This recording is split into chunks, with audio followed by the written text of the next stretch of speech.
Olá, bom dia, meus amigos e minhas amigas. Primeira live desde a minha cirurgia e já estou me recuperando, graças a Deus. Agradeço as orações de vocês. E nós vamos começar hoje o nosso segundo Café com Verbo. E o tema de hoje não poderia ser outro, né? A Virgem Maria.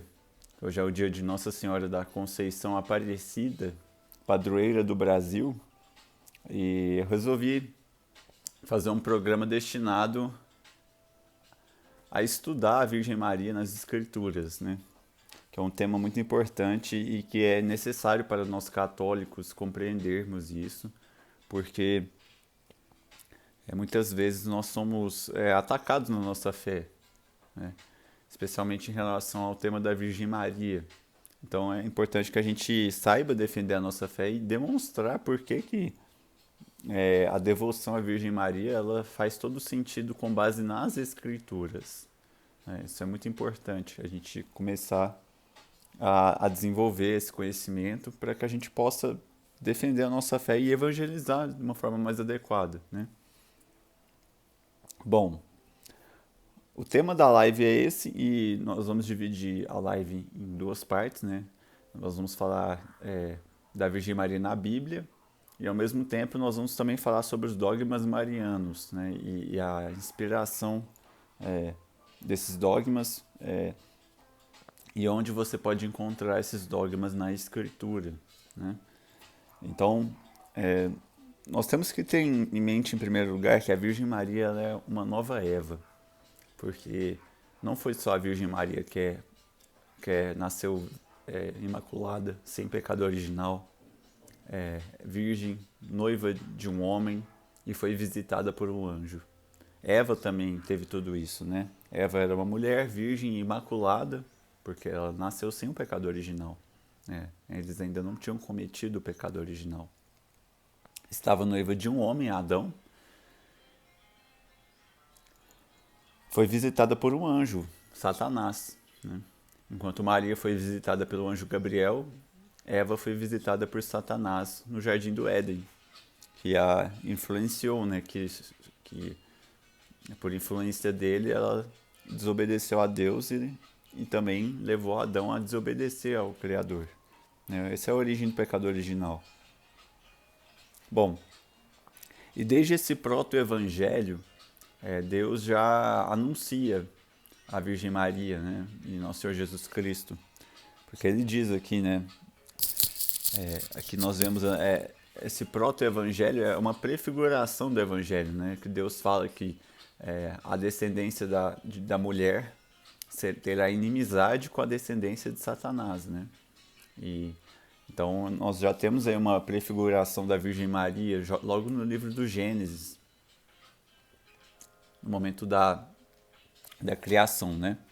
Então é importante eu ler que a bula Ineffabilis Deus do Papa Pio IX, de 8 de dezembro de 1854, os pontos 22 e 23, que tem a ver com esse proto-evangelho, né? Nós fazemos parte da descendência de Maria. Ele diz assim: por tal motivo, ao explicar as palavras com que desde as origens do mundo Deus anunciou os remédios preparados pela sua misericórdia para a regeneração dos homens, confundiu a audácia da serpente enganadora e reergueu admiravelmente as esperanças do gênero humano, dizendo: porei inimizades entre ti e a mulher, entre a tua descendência e a dela. Eles ensinaram que com esta divina profecia foi clara e abertamente indicado o misericordiosíssimo Redentor do gênero humano, isto é, o Filho unigênito de Deus, Jesus Cristo. E foi designada sua Beatíssima Mãe, a Virgem Maria, e ao mesmo tempo foi nitidamente expressa a inimizade de um e de outra contra o demônio. Aqui no ponto 23. Em consequência disto, assim como Cristo, mediador entre Deus e os homens, assumindo a natureza humana, destruiu o decreto de condenação que havia contra nós, cravando-o triunfalmente na cruz. Assim também a Santíssima Virgem, unida com ele por um liame estreitíssimo e indissolúvel, foi, conjuntamente com ele e por meio dele, a eterna inimiga da venenosa serpente, e esmagou-lhe a cabeça com seu pé virginal. Então nós fazemos parte da descendência de Maria, né? Então como é que nós poderemos vencer o inimigo sem a ajuda da Virgem Maria, né? Esse é o problema de quem é protestante e não acredita na santidade da Virgem Maria, de que ela é nossa advogada, nossa intercessora, que nós somos da descendência de Maria, né? Então como é que nós vamos vencer o inimigo, Satanás, sem a assistência da Virgem Maria? Sem fazer parte da descendência da Virgem Maria? Fica muito difícil, né?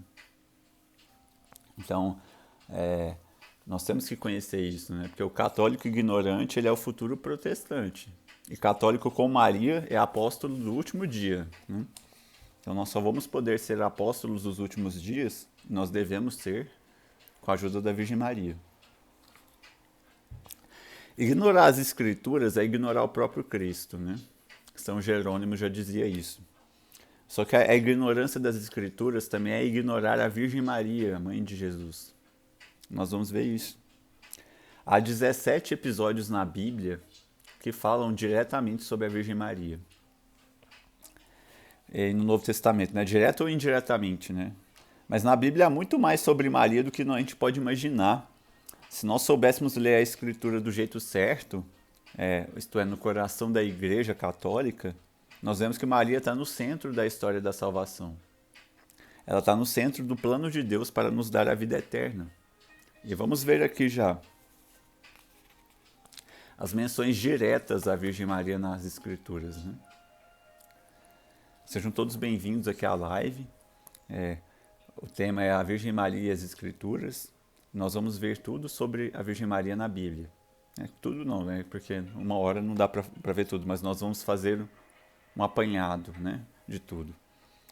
Em Mateus 1,16 a Virgem Maria é referida na genealogia como mãe de Jesus, descendente de Davi.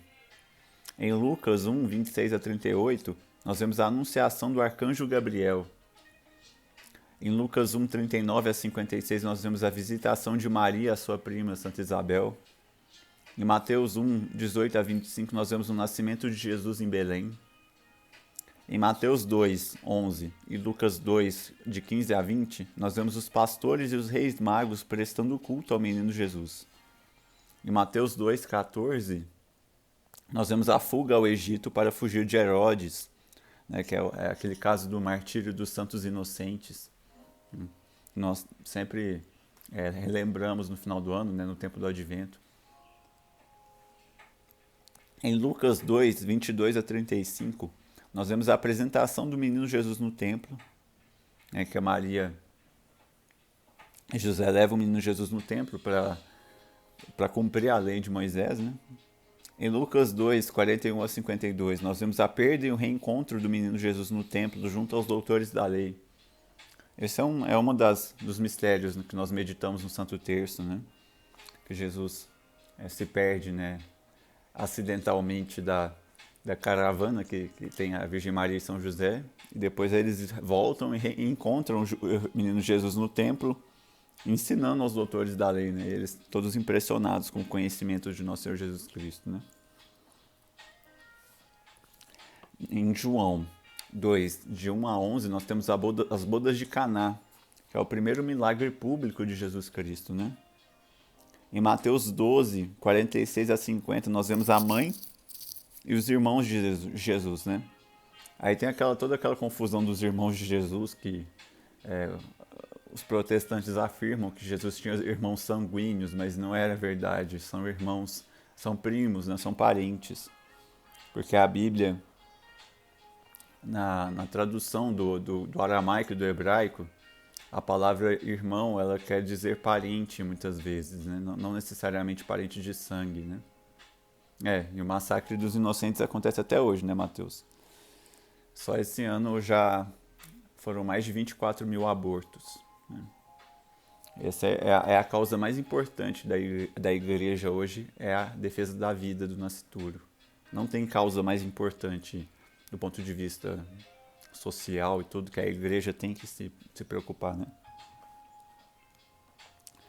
E em Mateus 13, 54 a 58, Maria é mencionada quando Jesus foi rejeitado em Nazaré pelo seu próprio povo, né?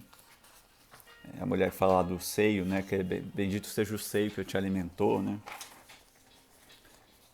Em João 19, 25 a 28, nós vemos Maria vendo seu filho morrer na cruz, né? Que Jesus diz, eis aí sua mãe, eis aí o teu filho, né? Em Atos dos Apóstolos 1, versículo 14, Maria reunida com os apóstolos no cenáculo, aguardando a chegada do Espírito Santo, né? Em Pentecostes. Bom dia, Juan. Seja bem-vindo. E as menções indiretas, né? Maria também é mencionada indiretamente 4 vezes nas Escrituras, né? Eu fiz questão de conferir tudo, né? Em Lucas 11, versículos 27 a 28, a mulher anônima diz, bem-aventurado o ventre que te gerou e os seios que te amamentaram, né? Em Gálatas 4, versículo 4, aspas, mas quando veio a plenitude dos tempos, Deus enviou seu filho, que nasceu de uma mulher e nasceu submetido a uma lei. Em Apocalipse 11, versículo 19, abriu-se o santuário de Deus que está no céu e apareceu no santuário a arca da sua aliança. Aí logo em seguida ele fala, houve relâmpagos, vozes, trovões, terremotos e uma grande tempestade de granizo. E logo em seguida, no próximo versículo, já no capítulo 12, no primeiro versículo, então apareceu no céu um grande sinal, uma mulher vestida com o sol, tendo a lua debaixo dos pés e sobre a cabeça uma coroa de 12 estrelas. Bom, para você ver, né, que João menciona a Arca da Aliança e logo em seguida ele fala da Virgem Maria, de uma mulher, né, grávida, que dá à luz ao Rei dos Reis, né? Quem dá à luz ao Rei dos Reis é Maria. Então não tem como chegar alguém e dizer que essa passagem do Apocalipse 12, 1 a 17 não faz referência à Virgem Maria. Isso é absurdo, né? Seria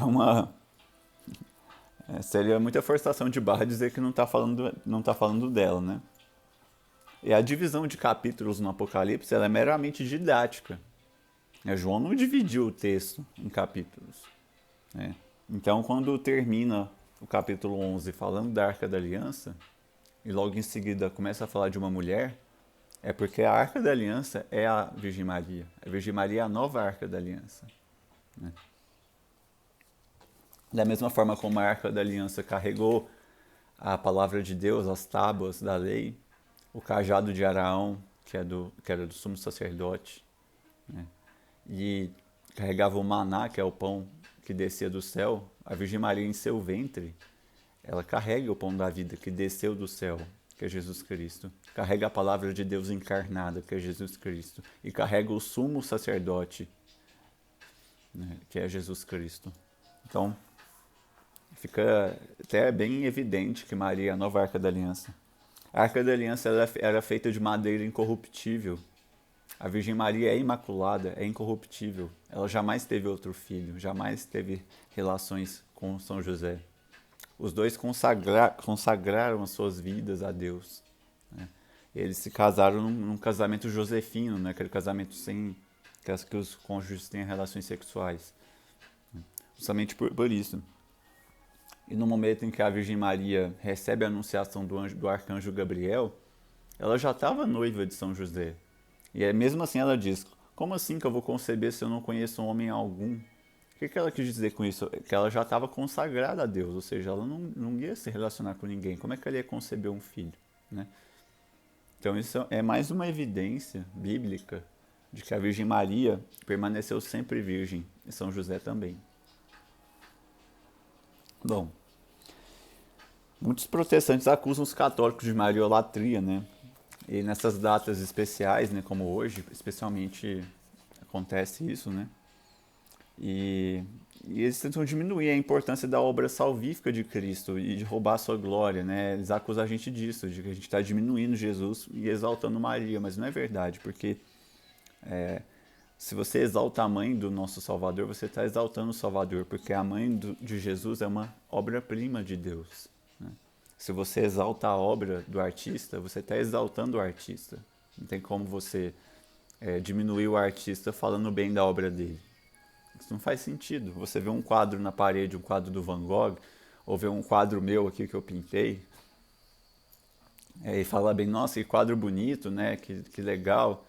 Eu vou ficar lisonjeado se falar bem da minha arte, da minha obra, né? É a mesma coisa com Deus, isso é uma coisa lógica, racional, né? Então Maria, desde o início dos tempos, né, no proto-evangelho, nós vemos isso no livro do Gênesis, ela foi predestinada, ela já foi pensada por Deus desde o início dos tempos para ajudar, cooperar na obra da salvação, da nossa redenção. E nós vemos isso no Catecismo da Igreja Católica, no parágrafo 488, que vale a pena ser lido aqui. Deus enviou seu Filho, mas para lhe formar um corpo, quis a livre cooperação de uma criatura. Para isso, desde toda a eternidade, Deus escolheu para ser a mãe do seu Filho, uma filha de Israel, uma jovem judia de Nazaré, na Galiléia, uma virgem que era noiva de um homem da casa de Davi, chamado José, e o nome da virgem era Maria. Lucas, capítulo 1, 26 a 27. O Pai das Misericórdias quis que a aceitação por parte da que ele predestinara para a mãe precedesse a encarnação, para que, assim como uma mulher contribuiu para a morte, que foi Eva, também outra mulher contribuísse para a vida, que é Maria. Né? Maria é a nova Eva. Né? E esse paralelo é feito na bula Inefabilis Deus, do Papa Pio IX, né? que declara, né, a Imaculada Conceição, né, de Maria. Né? Por consequência, né, o item 28 dessa bula, né, que é do magistério da Igreja, né, o magistério infalível da Igreja. Né? A gente tem que... É importante que a gente tenha contato com esses documentos da Igreja, né, que falam sobre assuntos de fé e costumes, porque são infalíveis e são documentos riquíssimos, feitos por especialistas, né, e endossados pelo Papa. Então é muito estudo em cima disso. Então na Inefabilis Deus, no item 28, ele diz assim: por consequência, para demonstrar a inocência e a justiça original da Mãe de Deus, eles não somente a compararam muitíssimas vezes a Eva, ainda virgem, ainda inocente, ainda incorrupta, e ainda não enganada pelas mortais insídias da serpente mentirosa, como também a antepuseram a ela como uma maravilhosa variedade de palavras e expressões. De fato, Eva escutou infelizmente a serpente, e decaiu da inocência original, e tornou-se escrava da serpente. Ao contrário, a Beatíssima Virgem aumentou continuamente o dom tido na sua origem, e bem longe de prestar ouvido à serpente, com um divino auxílio quebrou-lhe completamente a violência e o poder. Na perspectiva da morte salvífica de Jesus Cristo, né, Maria, sua mãe, foi preservada do pecado original e de todos os outros pecados. A vitória do novo Adão contém inclusive a da nova Eva, mãe dos redimidos. Deste modo, a Imaculada constitui um sinal de esperança para todos os seres vivos que derrotaram Satanás por meio do sangue do Cordeiro. Então, o dogma da Imaculada Conceição também está no Catecismo, nos parágrafos 490 a 493, né? Então, eu não vou ler aqui porque eu já discorri bastante, mas vou ler só a declaração dogmática que é expressada na bula Inefabilis Deus, né? A doutrina que sustenta que a Beatíssima Virgem Maria, no primeiro instante da sua conceição, por singular graça e privilégio de Deus Onipotente, em vista dos méritos de Jesus Cristo, Salvador do gênero humano, foi preservada imune de toda a mancha do pecado original. Esta doutrina foi revelada por Deus e por isso deve ser crida firme e inviolavelmente por todos os fiéis. A Imaculada Conceição de Maria é da própria Virgem Maria. Quando ela nasceu de Santa Ana, de São Joaquim, ela foi preservada do pecado original justamente para receber o nosso Salvador. Né?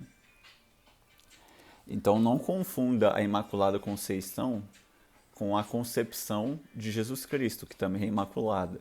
Né? Uma coisa não tem a ver com a outra. Quer dizer, elas são ligadas, mas não se confundem. A Imaculada Conceição de Maria diz respeito à própria Virgem Maria ser preservada do pecado original. Né? Então, nesse ponto, se ela é imaculada, por que na Bíblia, aí vem a primeira objeção, por que em Lucas capítulo 2, versículo 22, nós temos a purificação da Virgem Maria no templo, depois que ela dá a luz a nosso Senhor Jesus Cristo, né? Por que a Bíblia fala em purificação de quem não precisa ser purificada, quem já é imaculada, né? Isso a gente deve evitar, nesse ponto, o anacronismo, porque a lei de Moisés, ela determinava que a mulher, depois que desse à luz, e está naquele período em que ela está menstruando, né? Ela está impura, porque toda vez que a mulher sangra, ela é considerada impura pela lei de Moisés. Então, naquela época, era a lei. Então, Maria, ela não veio para abolir a lei, assim como Jesus Cristo disse no Evangelho. Ela veio para cumprir integralmente a lei também, assim como seu filho. Ela seguiu o exemplo de Jesus, né?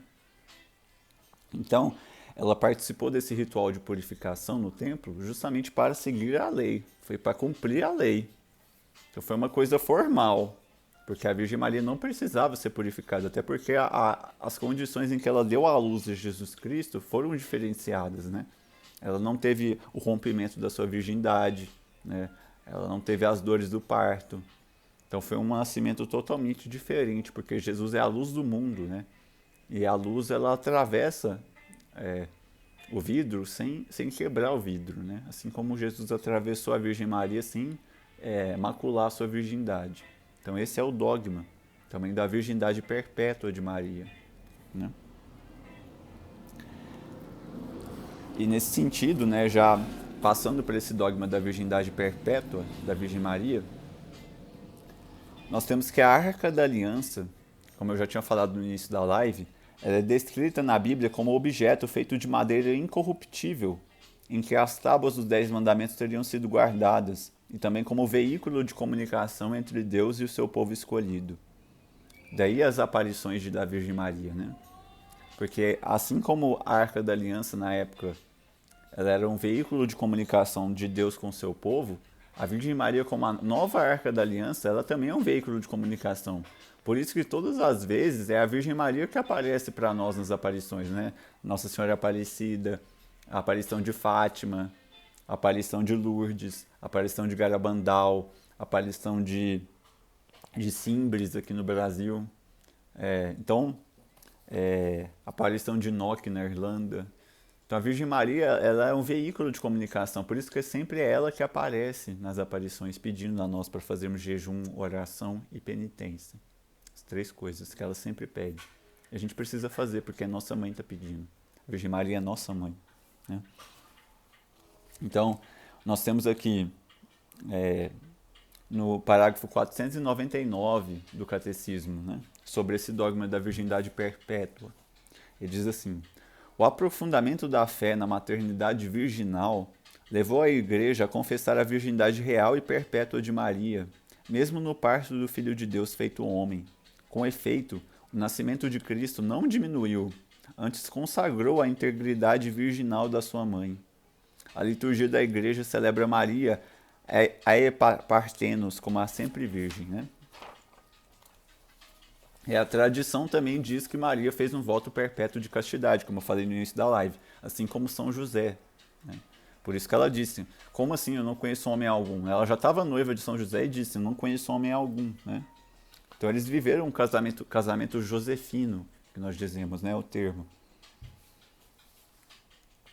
Aí vem muita gente dizendo assim: nossa, mas para que ficar discutindo isso? Qual é a importância da Virgem Maria ser sempre virgem? Isso não ia tirar a importância dela? Isso é uma bobeira discutir isso? Não é bobeira discutir isso, porque é uma questão de justiça para com a Virgem Maria, né? Se a Virgem Maria permaneceu sempre virgem, isso é um fato muito relevante e que deve ser reconhecido por nós e deve ser venerado, né? Então tem várias razões pelas quais a virgindade da Virgem Maria é importante, a virgindade perpétua, né? A primeira razão é que se trata de uma verdade, né? Não é uma opinião, né? Então é o fato que a Igreja tem defendido infalivelmente essa doutrina desde os primeiros dias, né? Então, em segundo lugar, a virgindade é importante porque a sua verdade tem implicações importantes para nós, né? Porque ela aponta para além de sua vida, ela aponta para o mundo que está por vir, né? O mundo angélico, né? Que nós seremos como anjos nos céus, né? Então nós não seremos homens, mulheres, nós não seremos maridos, mulheres, né? Nós seremos como anjos. Então Maria, vivendo a virgindade perpétua, ela já viveu o céu na terra, assim como o nosso Senhor Jesus Cristo, né? Que esse também foi sempre virgem, né? Então, na ressurreição, os homens não terão mulheres, nem as mulheres maridos, mas serão como os anjos de Deus no céu. Nós vemos isso em Mateus, capítulo 22, versículo 30, né? Que Jesus disse aos saduceus, né? Então, a virgindade de Maria é uma prefiguração do céu. Por isso que os sacerdotes, os padres, né, as pessoas consagradas, elas fazem esse voto de virgindade, castidade perpétua, né? É por isso, porque o padre ele tem que viver o céu na terra, né? Ele está morto aqui por esse mundo, por isso que ele usa roupa preta. A batina do padre é preta, justamente por isso. Ele está morto para cá, ele já está vivendo o reino dos céus aqui na terra. É para isso. Então, em terceiro lugar, né, a virgindade perpétua ela é um dos atributos que tornam belo o símbolo da igreja, né? É uma beleza a virgindade. Como a noiva virgem de Cristo e a mãe fecunda dos cristãos, né? Santo Ambrósio disse, né? Apropriadamente Maria é desposada, mas virgem, porque ela prefigura a igreja imaculada, mas casada. Então a igreja, que é a esposa de Cristo, ela é casada com Jesus Cristo, né? Jesus Cristo é a cabeça e nós somos os membros. E essa relação é uma relação pura. Então a Virgem Maria e São José eles representam esta relação de Cristo com a igreja, né? Em quarto e último lugar, e não menos importante, a virgindade perpétua diz muito sobre seu relacionamento com todos nós, né? Porque quando Cristo estava morrendo na cruz, ele disse a João, eis aí tua mãe, né? Diz a Maria, e diz a Maria, mulher, eis aí teu filho, né? Em João 19. A igreja sempre reconheceu nessa passagem não somente um filho preocupado com o cuidado da mãe depois da sua morte, mas também Cristo a entregar sua mãe a cada um de nós. Ela também é a nossa mãe. Então isso não faria sentido se Maria tivesse outros filhos biológicos, né? Já que eles teriam sido encarregados de cuidar dela após a morte de Jesus, né? Então não faria sentido Jesus entregar Maria aos cuidados do seu discípulo João se Jesus tivesse irmãos de verdade, biológicos, né? Não faria sentido, porque pela lei da época, os irmãos teriam que cuidar da mãe. Não teria como os irmãos se furtarem a esse dever, né? Então o fato da Virgem Maria ser perpetuamente virgem é importante porque assim ela é a mãe de todos nós, ela não é a mãe de ninguém especificamente, entendeu? Então esse é um fato muito importante. Aí que vem aquela objeção protestante em relação aos irmãos de Jesus, né? Que eles interpretam de forma errada a passagem de Mateus 13, 55, né? Que ele diz assim, não é este o filho do carpinteiro? Não é Maria sua mãe? Não são seus irmãos Tiago, José, Simão e Judas? Aquela passagem, né?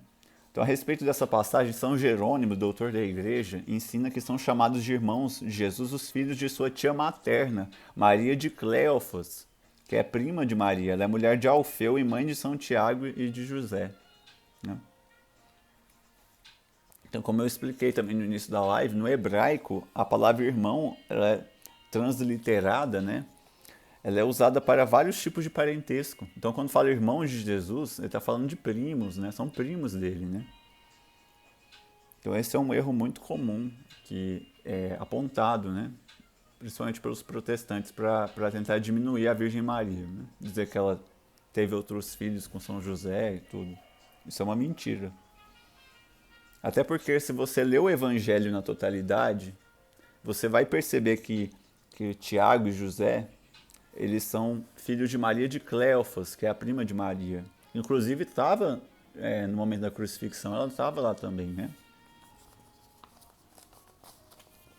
Então eles confundiram as Marias aí, né?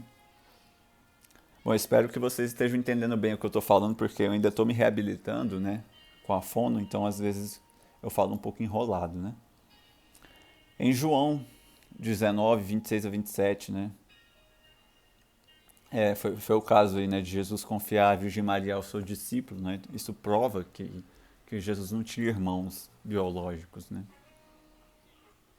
E a bula Cum Quorundam Hominum, de 1880, do Papa Paulo IV, em 1555, ela declara: a bem-aventurada Virgem Maria foi verdadeira mãe de Deus e guardou sempre íntegra a virgindade antes do parto, no parto e depois do parto. Então ela derrubou a seita dos unitários que negavam a virgindade perpétua de Maria, né? Vocês percebem que o protestantismo desenterrou várias heresias, né? A heresia do unitarismo, né? A heresia da iconoclastia, que é contra as imagens, né? Que eles dizem que as imagens é idolatria. Poxa, eu tenho uma imagem aqui do Padre Pio. Eu não estou falando com a imagem, eu estou lembrando do Padre Pio e pedindo a intercessão dele perante Deus. Se eu me ajoelho perante a imagem do Padre Pio, eu estou rezando para Deus, eu não estou rezando para a imagem do Padre Pio. Né? Eu estou conversando com o Padre Pio, que está do lado de Deus. Né? Está ali pertinho. Então, não faz o menor sentido, isso é ridículo. Né? Então, se for assim, você não pode ter foto dos seus parentes na sua casa, né? Você não pode ter um porta-retrato, porque se você está fazendo idolatria, né? Colocando uma imagem, né? Num lugar em destaque na sua casa é idolatria. Você não pode assistir também uma novela de Jesus Cristo, porque está fazendo imagem de Jesus, de imagem de Maria na novela. Não faz o menor sentido. Bom, o terceiro dogma da igreja, né, Maria Mãe de Deus. Esse é fácil de verificar nas escrituras, porque no Evangelho de Lucas, capítulo 1, versículo 43, Santa Isabel ela é preenchida pelo Espírito Santo, né? Ela é cheia do Espírito Santo, ela enuncia, né? De onde veio que vem me visitar a mãe do meu Senhor, né? A mãe do meu Senhor. Ela não estava falando mãe da humanidade de Jesus, ela está falando mãe do meu Senhor, ela está falando de Deus. Né? Isso já prova, de forma fácil, simples, que Maria é mãe de Deus. Né? E uma mãe não pode ser mãe de alguém pela metade. Né? A mãe não é mãe só da cabeça da criança, ela é mãe da criança inteira. Né? Ela não pode ser mãe só da humanidade. Né? Se Jesus, segunda pessoa da Santíssima Trindade, resolveu se fazer homem e vir por uma mulher, ele veio como Deus por uma mulher. Então ela é mãe de Deus. Não tenham nenhum medo de dizer isso, vocês não estão falando nada de errado. Isso é dogma da igreja. Né? Tem aqui no Catecismo, parágrafo 509.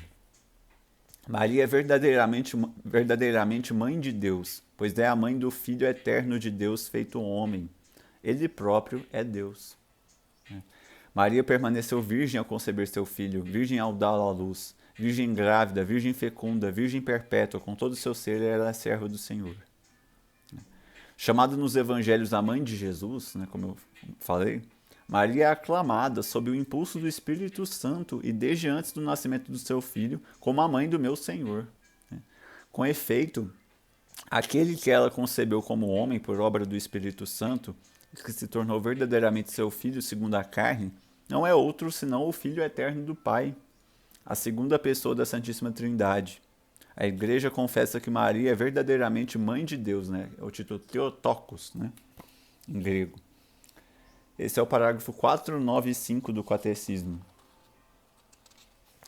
Então, o conceito de união hipostática de Jesus Cristo ajuda a entender esse dogma, porque a natureza humana e a natureza divina de Jesus Cristo, elas são unidas, mas não se confundem. E elas são distintas, mas não se separam. Entende? Isso é o conceito de união hipostática. Então não tem como Jesus vir separado, entendeu? Em duas partes e Maria ser mãe só de uma parte. É impossível isso. Isso é o que os protestantes não entendem, porque eles não entendem um conceito de união hipostática. Né? Aí vem uma outra objeção protestante. Né? Como é que Maria é mãe de Deus se Jesus chama Maria de mulher? Né? Ele nunca disse assim claramente mãe, né? Essa é uma outra interpretação falsa da Bíblia, porque por que Jesus chama Maria de mulher? Porque Maria é a mulher da profecia. Nós vemos isso no proto-evangelho, em Gênesis. Deus fala a descendência da mulher, né? No Cântico dos Cânticos nós vemos, né, no capítulo 6, versículo 10, quem é essa que avança como a aurora, que desponta bela como a lua, incomparável como o sol, terrível como o exército em linha de batalha? É a Virgem Maria. Em Gênesis, né? Porém, inimizade entre ti e a mulher, entre a tua descendência e a dela. Esta te ferirá a cabeça e tu lhe ferirás o calcanhar. Nós vemos em João 19, 26 a 27, né? Eis aí a tua mãe, né? Eis aí teu filho, né? Então, e em Lucas, né? Quando Isabel ouve a saudação, bendita tu entre as mulheres, como eu mereço que a mãe do meu Senhor venha me visitar. Então tudo isso mostra que ela é mãe de Deus, né? Jesus chama ela de mulher porque ela é a mulher da profecia, né? Aquela mulher prefigurada, já foi predestinada para cooperar com a nossa salvação, por isso que ela é chamada de mulher. E dizem também que naquele episódio das bodas de Caná, né? Mulher, a minha hora ainda não chegou, que Jesus estava maltratando a Virgem Maria, estaria desprezando ela. Imagina se Jesus iria desprezar sua mãe, sendo que o quarto mandamento nosso é honrar pai e mãe. Jesus jamais iria desonrar sua mãe, tratando ela como uma qualquer mulher. Não é isso. Na tradução da Bíblia, esse tipo de fala, mulher, minha hora ainda não chegou, é uma fala de consentimento. Jesus estava dando assentimento ao pedido da Virgem Maria. Essa é a verdade. Tanto é que logo em seguida Jesus Cristo faz o que a Virgem Maria pediu, né? Fala, acabou o vinho, tal. Jesus cede ao pedido da Virgem Maria. Se ele tivesse desprezando a Virgem Maria, tivesse desonrando ela, ele não teria feito o que ela pediu. Ele teria falado, dá licença, na minha hora não chegou. Mas não foi isso. A forma de entender essa frase é de assentimento. Porque na língua hebraica, e na língua que Jesus falava também, esse tipo de forma de falar é uma forma de assentimento. Existem estudos comprovando isso de forma de linguística mesmo, né? Então não tem cabimento isso, porque toda a escritura ela corrobora, ela confirma que Maria é mãe de Deus, né? E que naquele episódio, né, do reencontro do menino Jesus no templo, junto aos doutores da lei, nós vemos que Maria fala, seu pai e eu estávamos preocupados. Ou seja, ela se considera a mãe dele. Ela sempre tratou Jesus como filho. Seu pai está preocupado, você sumiu, né? Então, não faz o menor sentido isso também, essa objeção. O quarto dogma, e não menos importante, é a assunção de Maria de corpo e alma ao céu, né? Esse dogma foi declarado em 1950 na Carta Apostólica Munificentissimus Deus do Papa Pio XII, né? E isso é muito importante porque Maria, como a arca da nova aliança, né, ela é vista por João no céu, né? Então isso já é um sinal de que Maria está no céu de corpo e alma com o nosso Senhor Jesus Cristo, né? Mas não só isso, né? Nós vemos o fundamento nas escrituras, né, disso. No item 38 dessa carta apostólica do Papa Pio XII, ele diz assim: todos esses argumentos e razões dos santos padres e teólogos apoiam-se em último fundamento na Escritura. Esta nos apresenta a Mãe de Deus extremamente unida ao seu Filho e sempre participante da sua sorte. Pelo que parece quase que impossível contemplar aquela que concebeu, deu à luz, alimentou com seu leite a Cristo e o teve nos braços e o apertou contra o peito, e estivesse agora, depois da vida terrestre, separada dele, se não quanto à alma, ao menos quanto ao corpo.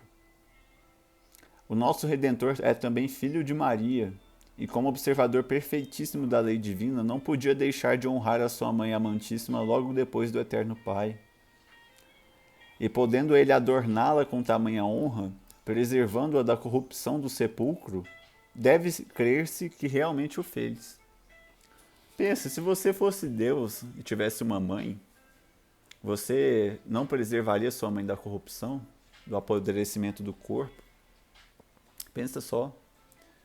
Eu com certeza, eu criaria minha mãe imaculada, sempre virgem, livre da corrupção do corpo, e subiria com ela de corpo e alma para ficar perto de mim. Por que não? Eu não posso fazer isso porque eu sou humano, eu sou um reles pecador, mas Jesus é Deus e assim ele fez. E por isso que a igreja declara isso, né? Porque é uma coisa óbvia. No item 39.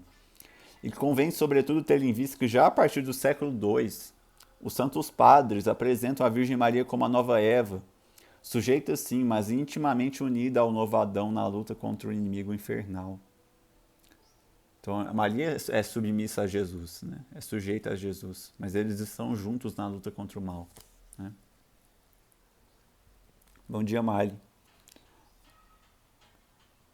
E essa luta, como já se indicava no proto-evangelho, né, nós vemos no Gênesis, acabaria com a vitória completa sobre o pecado e sobre a morte, que sempre se encontram unidas nos escritos do apóstolo das gentes, né, de São Paulo. Nós vemos em Romanos, capítulo 5, em 1ª carta aos Coríntios, capítulo 15. Assim como a ressurreição gloriosa de Cristo constitui parte essencial e último troféu dessa vitória, né, a vitória contra o pecado, assim também a vitória de Maria Santíssima comum com a do seu filho deveria terminar pela glorificação do seu corpo virginal. Pois como diz ainda o apóstolo, né, Paulo, aspas, quando este corpo mortal se revestir da imortalidade, então se cumprirá o que está escrito, a morte foi absorvida na vitória. Essa é a 1ª carta aos Coríntios, capítulo 15, versículo 14. Então, aí conclui, né? A igreja, sob o papado do Papa Pio XII, conclui, né, que desse modo a Augustíssima Mãe de Deus, associada a Jesus Cristo de modo insondável desde toda a eternidade, com um único decreto de predestinação, imaculada na sua concepção sempre virgem, na sua maternidade divina, generosa e companheira do divino Redentor, que obteve triunfo completo sobre o pecado e suas consequências, alcançou por fim como suprema coroa dos seus privilégios que fosse preservada da corrupção do sepulcro, e que a semelhança do seu divino Filho, vencida a morte, fosse levada em corpo e alma ao céu, onde refulge como rainha à direita do seu Filho, Rei imortal dos séculos, conforme 1ª carta a Timóteo, versículo 1, capítulo 1, versículo 17. Mas Maria não é só isso, ela não é só imaculada, sempre virgem, mãe de Deus e assunta ao céu. Maria, ela é a rainha mãe, ela reina ao lado de seu filho de corpo e alma no céu. Ela não só foi ao céu, mas ela foi coroada lá. Nós vemos isso no Apocalipse, né? Então, assim como o rei Davi estabeleceu uma cidade santa em Jerusalém, assim o seu sucessor final criaria uma Jerusalém celeste, né? Jesus Cristo criaria, né? Como o primeiro sucessor de Davi reinou ao lado de sua rainha-mãe, né, o rei Salomão, assim também o faria o seu último e eterno sucessor, nosso Senhor Jesus Cristo, né? A gente vê esse paralelo entre Jesus e o rei Davi, né? Da forma como os reis, né, Salomão, tratavam as suas mães, né? Eles coroavam não as suas esposas, eles coroavam a sua mãe, né? Sempre tinha a rainha-mãe lá no Antigo Testamento, né? Então nós vemos no capítulo 31 do livro dos Provérbios a rainha-mãe como advogada e conselheira. Daí temos Maria como medianeira, né? Maria como rainha-mãe do universo, que cuida da igreja constantemente, né? Por isso as aparições da Virgem Maria, né? Eu volto na questão das aparições, porque ela é a rainha-mãe, conselheira, né? Rainha-mãe do universo. Assim como Salomão e os reis em geral coroavam suas mães, Jesus coroou sua mãe no céu, né? Por isso que nós vemos uma virgem, né, uma mulher com a coroa de 12 estrelas, né, são as 12 tribos de Israel no Apocalipse, né? Então nós temos aqui no parágrafo 969 do Catecismo, essa maternidade de Maria na economia da graça perdura sem interrupção, desde o consentimento que fielmente deu na Anunciação e que manteve inabalável junto da cruz, até a consumação perpétua de todos os eleitos. De fato, depois de elevada ao céu, não abandonou essa missão salvadora, mas com sua multiforme intercessão, continua a alcançar-nos os dons da salvação eterna. Por isso a Virgem é invocada na Igreja com os títulos de advogada, auxiliadora, socorro e medianeira, né? Então nós temos Nossa Senhora do Perpétuo Socorro, né? Ela é medianeira de todas as graças, porque a maior graça de todas, que foi nosso Senhor Jesus Cristo, veio por uma mulher. Ela foi o veículo por meio do qual veio a maior graça. Então ela é a medianeira de todas as graças. Isso é óbvio, isso não é nenhuma... Não é errado dizer isso, pelo contrário, isso é evidente, é racional, né? E o catecismo adverte em relação a isso no parágrafo 970. Mas a função maternal de Maria para com os homens de modo algum ofusca ou diminui a mediação única de Cristo, né, que nós vemos em Timóteo, mas antes manifesta a sua eficácia. Maria coopera com o nosso Senhor Jesus Cristo, né? Ela é uma cooperadora. Com efeito, todo o influxo salutar da Virgem Santíssima deriva da abundância dos méritos de Cristo. Funda-se na sua mediação e dela depende inteiramente, aurindo aí toda a sua eficácia. Então, a mediação da Virgem Maria depende da mediação de nosso Senhor Jesus Cristo. Tudo vem dele.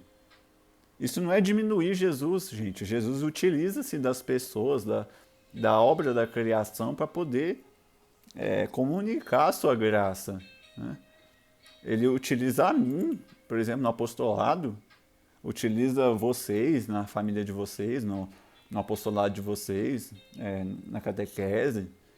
Então é como se a gente anulasse tudo que Jesus criou, e a obra magnífica de Jesus, e deixasse Jesus sozinho, né? Isso não faz sentido.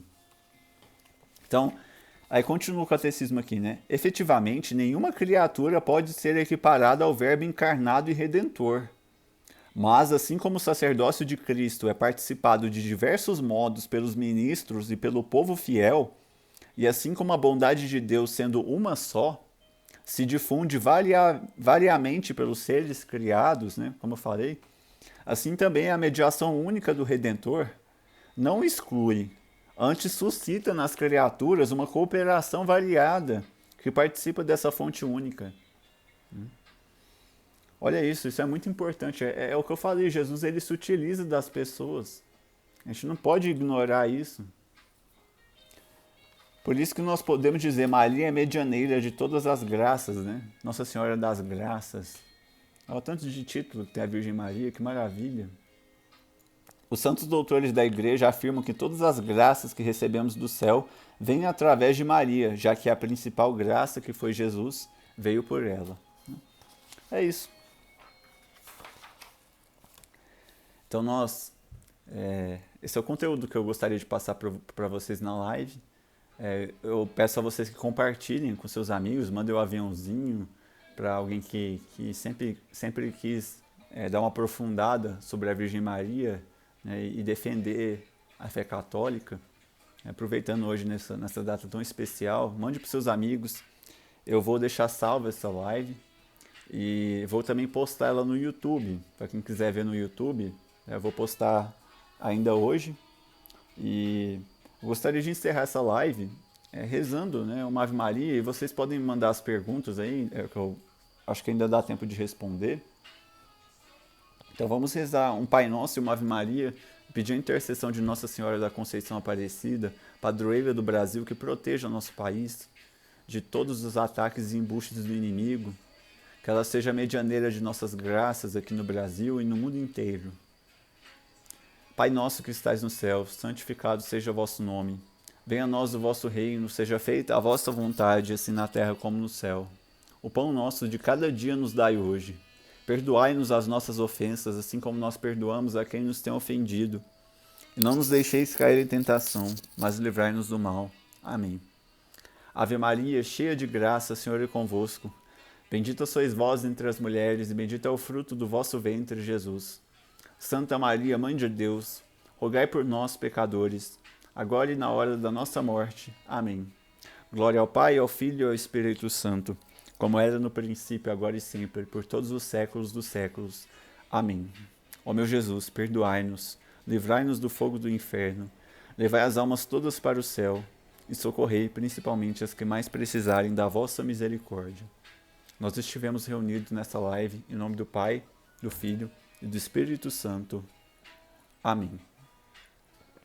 Gente, estou muito feliz, com dificuldade para falar, né? Mas eu acho que deu para passar a mensagem. Se vocês tiverem alguma dúvida, deixe nos comentários da live que vai ficar salva, que eu respondo para vocês, né? Desejo a vocês um santo feriado. Não deixem de ir à missa hoje. E rezem por mim, para que eu possa me recuperar plenamente, que eu possa voltar a falar com facilidade, porque ainda é muito difícil para poder expor conteúdo. Mas a gente... tudo que é feito por amor a Deus é leve, né? Então, agradeço a presença de todos vocês. Se puderem, compartilhem com os amigos, compartilhem a página do Conversão Cotidiana.